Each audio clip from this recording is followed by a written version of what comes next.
Our next question of integration is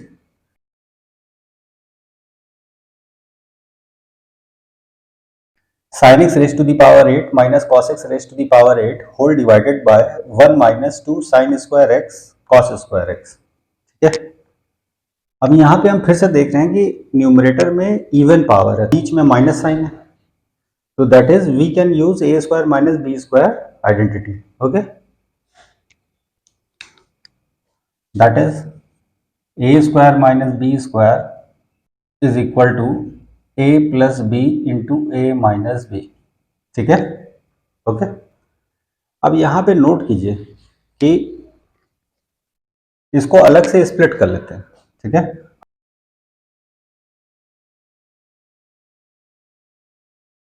sign x raise to the power 8 minus cos x raise to the power 8।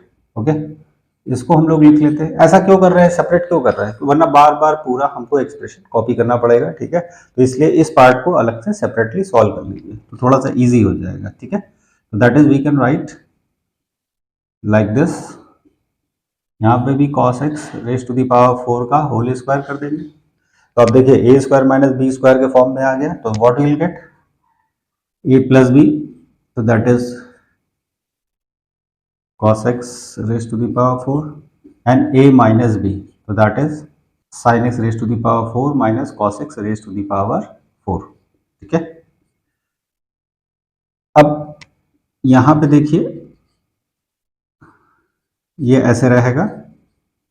ठीक है, और यहां पे फिर से a square minus b square हम लोग अप्लाई करेंगे, तो that is we will get sine square x plus cos square x एक ब्रैकेट में, और सेकेंड ब्रैकेट में sine square x minus cos square x. ठीक है, अब आप नोट कीजिए, इसको हम a square plus b square के फॉर्म में यहां पे नोट कर सकते हैं। ठीक है, that is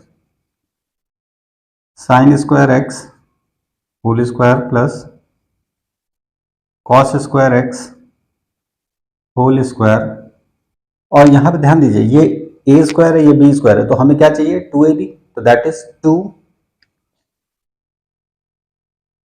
sine square x cos square x हम ऐड करेंगे, और 2 sign square x cos square x हम सब्ट्रैक्ट करेंगे। ये पूरा तो ये ब्रैकेट हो गया। ठीक है, first bracket. Second bracket that is sine square theta plus cos square theta is 1, और यहां पर आप ये देखिए कि आप माइनस साइन कॉमन लीजिए, तो that is you are getting cos square x minus sine square x.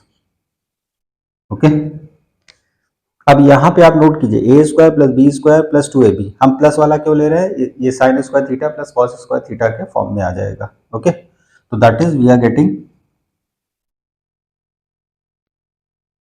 Sign square x plus cos square x, ये इसका होल स्क्वायर बन जाएगा, minus 2 sign square x cos square x. ठीक है, ये first bracket हो गया, 1 डिलीट हो गया, और यहां पर हम नोट कर रहे हैं कि वी आर गेटिंग ये cos square x minus sine square x हो जाता है कॉस 2x, तो that is minus cos 2x। ठीक है, ये मिल गया। अब हम नोट कर रहे हैं कि sign square theta plus cos square theta is 1, जैसे यहाँ पे 1 था वैसे यहाँ पे 1 रहेगा। ठीक है, तो इसीलिए 1 minus 2 sign square x cos square x ये आ जाएगा, साथ में ये माइनस साइन हमारा आगे आ जाएगा, और कॉस 2x हमारे पास यहाँ पर। ठीक है, तो ये फाइनल हमारा एक्सप्रेशन आ गया, मतलब sine x raise to the power 8 minus cos x raise to the power 8 का फाइनल एक्सप्रेशन हमें ये ऑब्टेन हो रहा है। ठीक है, लेट अस सब्स्टिट्यूट। अब देखिए यहां पर हम न्यूमरेटर में क्या पुटअप कर सकते हैं, माइनस साइन हम आगे कर दें, 1 minus 2 sign square x cos square x, और साथ में यहाँ पर cos 2x आ जाएगा। ठीक है, होल डिवाइडेड बाय, और ये डिनोमिनेटर को यहाँ पे कॉपी कर दीजिए, दैट इज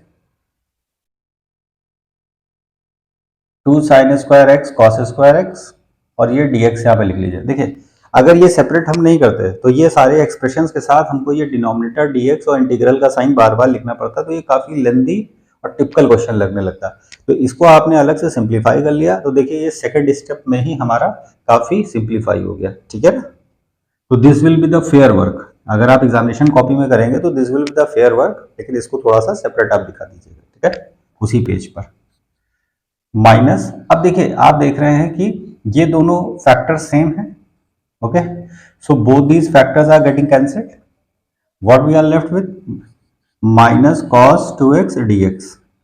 अब ये इतना कॉम्प्लिकेटेड एक्सप्रेशन हमारा कितने सिंपल एक्सप्रेशन में हमारे पास आ गया।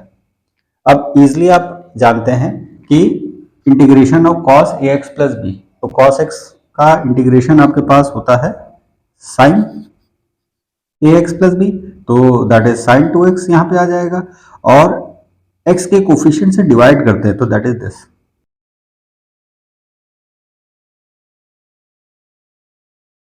और साथ में यहां पर हम प्लस सी पुटअप कर देंगे, ठीक है। तो देयरफॉर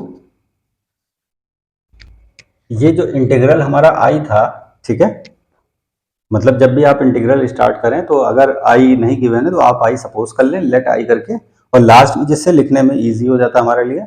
और हम ये देख रहे हैं कि इस इंटीग्रल का फाइनल और अल्टीमेट आंसर हमारे पास ये आ गया, and this is our final and ultimate answer, okay. I hope you got it, ठीक है। आपको यहाँ पर ये फैक्टराइजेशन जो आपने क्लास 9th में फैक्टराइजेशन को रीड किया हुआ है, देखिए यहाँ वहाँ पे आपने ए बी एक्स वाई वगैरह में आपने रीड किया है, यहाँ पे देखिए ये ट्रिग्नोमेट्रिक फॉर्म में अप्लाई हो रहा है, ठीक है। तो फैक्टराइजेशन वाला चैप्टर यहाँ पे वेरी वेरी इंपॉर्टेंट हो जाता है as a basic level, okay. So please अगर जिन लोगों का फैक्टराइजेशन चैप्टर नहीं प्रॉपर वे में प्रैक्टिस है तो उसको प्रैक्टिस कर ले, और हमारे प्रीवियस वीडियो फैक्टराइजेशन के देखिएगा, उसमें हम लोग ने क्वेश्चंस किए हुए हैं, ठीक है। आई hope you got it. Please like और सब्सक्राइब जरूर कीजिएगा। अगर वीडियो कहीं नहीं समझ में आ रहा हो तो उसको पॉज करके एक एक स्टेप को ऑब्जर्व करते हुए लिख के समझिए।